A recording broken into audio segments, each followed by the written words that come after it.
당정이 지난 정부에서 완화됐던 법인세와 주식 양도세 대주주 기준을 복원하겠다는 입장을 공식화했습니다. 반면 주주환원 촉진책으로 거론되던 배당소득 분리과세에 대해서는 당내 이견이 있다며 입장을 유보했습니다. 코스피 5천 시대를 주창하면서도 정작 세제 개편의 칼끝을 자본시장으로 겨냥한 당정을 놓고 비판이 제기되고 있습니다. 여러분 안녕하십니까. 7월 29일 마켓워치 첫 소식은 국회 취재기자 연결해 상황 들어보겠습니다.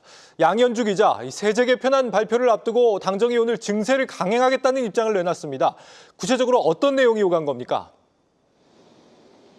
네, 정부와 여당이 오늘 오전 국회에서 이재명 정부의 첫 세제 개편안과 관련해 비공개 당정협의회를 진행했습니다. 지난 정부에서 내렸던 법인세 최고세율을 다시 올리고 주식 양도세 과세 기준은 다시 강화하는 방안이 추진되는데요. 국회에서 비공개 당정협의회를 열고 내년도 세제 개편안을 논의했습니다. 우선 법인세 최고세율을 현행 24%에서 25%로 1%포인트 인상하기로 의견을 모았습니다. 이 윤석열 정부가 2022년도 인하한 것을 다시 원상복구하는 겁니다. 법인세 최고세율은 2009년 이명박 정부 당시 25%에서 22%로 내렸다가 2017년 문재인 정부에서 25%로 올렸고 이후 윤석열 정부에서 다시 내려간 바 있습니다. 국회 기획재정위원회 여당 간사인 정태호 의원은 기자들과 만나 인하 효과가 없었음에도 지난 정부에서 인하된 법인세율을 다시 정상화하는 것이라고 설명했습니다. 이 당정은 지난 정부에서 완화된 대주주 양도세 기준도 강화하는 안을 추진합니다.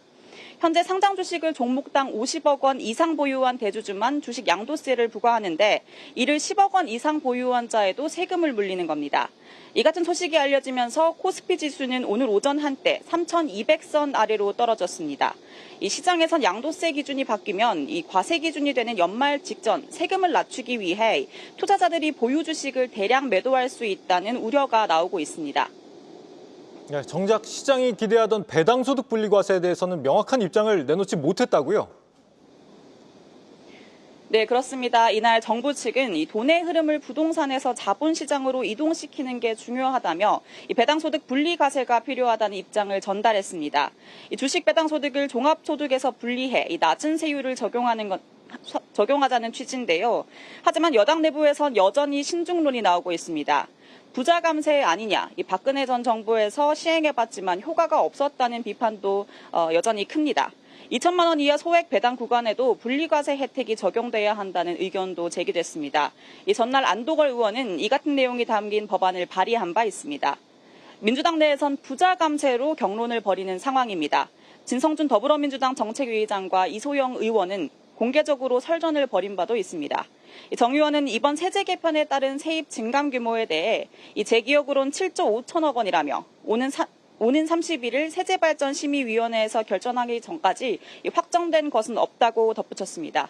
지금까지 국회에서 한국경제TV 양현주입니다.